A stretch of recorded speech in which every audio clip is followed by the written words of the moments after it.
Okay, 그리고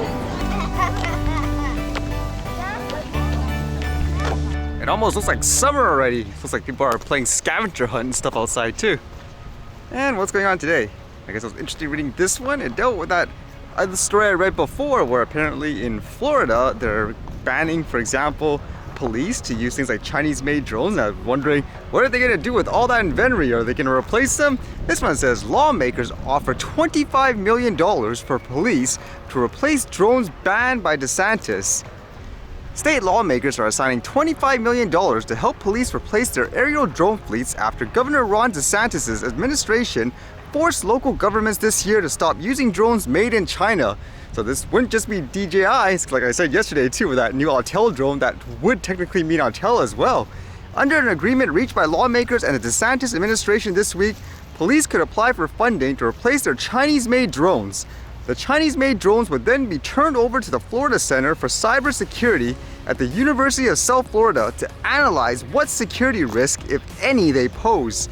We want to start over with drones to make sure they're securely safe, said the Senate's Appropriations Chairperson, Senator Doug Roxon Argolf-Breeze. And from this, it sounds like the police officers were trying to really advocate in wanting to stick with DJI, for example, saying here they were vastly superior and cheaper than the American and French-made drones on DeSantis' original approved list. I would imagine they're talking about things like Skydio and Parrot. One of the drones from that approved list started a fire in a Palm Beach County Sheriff deputy's car, forcing the deputy to pull over and drag out the carpet and flaming object on the side of the road, a department colonel told lawmakers. The legislator's solution was blasted by one key GOP lawmaker who vowed earlier this year to allow police more time to replace their fleet. This part I found kind of odd though, because it says here some federal agencies have forbidden the use of Chinese drones, but no one, including DeSantis' administration, has been able to say exactly how the drones pose a threat. DJI's drones cannot connect to the internet, police say, and use software prohibiting them from flying around airports and other critical places. A 2021 US military study found no security risk from DJI drones and recommended them for government use. The Pentagon later said the report was inaccurate and uncoordinated. Why I thought that was a little weird is because just in general, from using the products, I know when you're in an airspace that's say the airport where they deem you cannot fly, you have to actually contact them directly, give them all your information and all that, and then they give you, for example, a little piece of code to download, and then you can actually fly your drone. So I don't get how they missed that.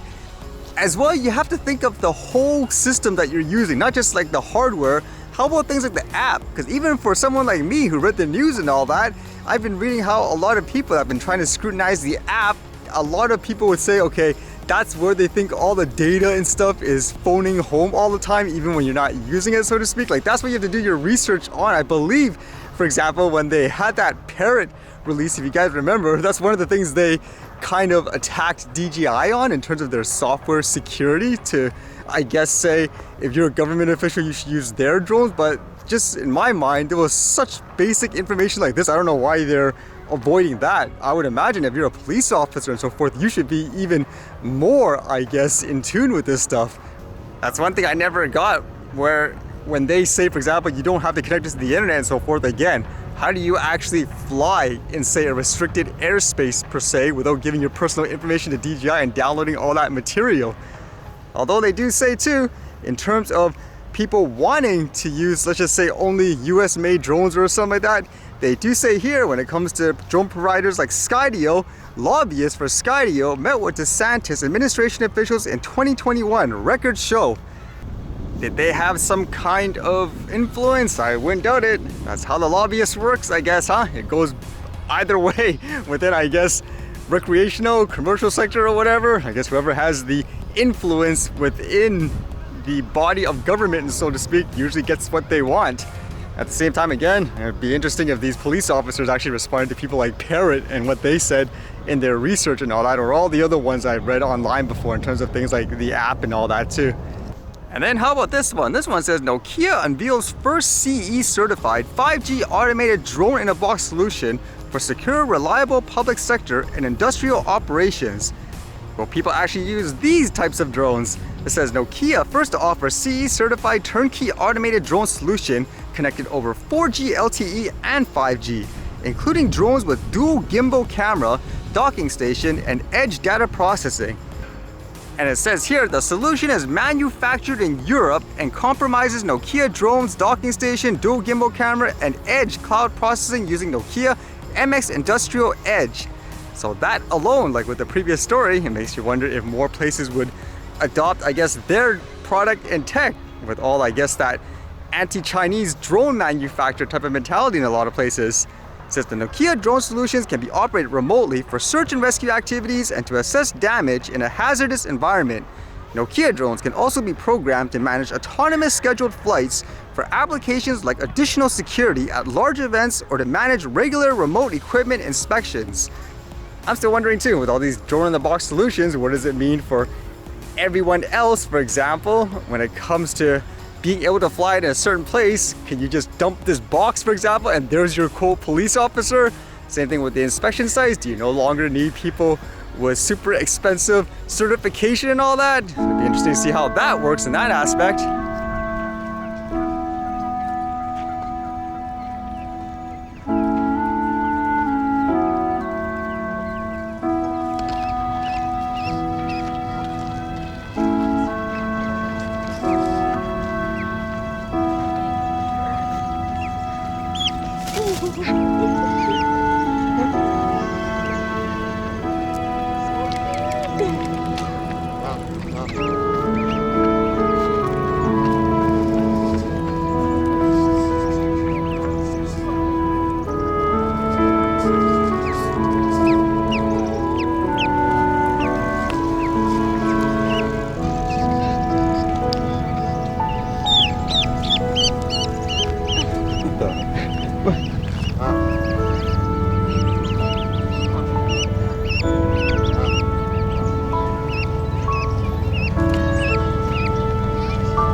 Alright, see you guys later.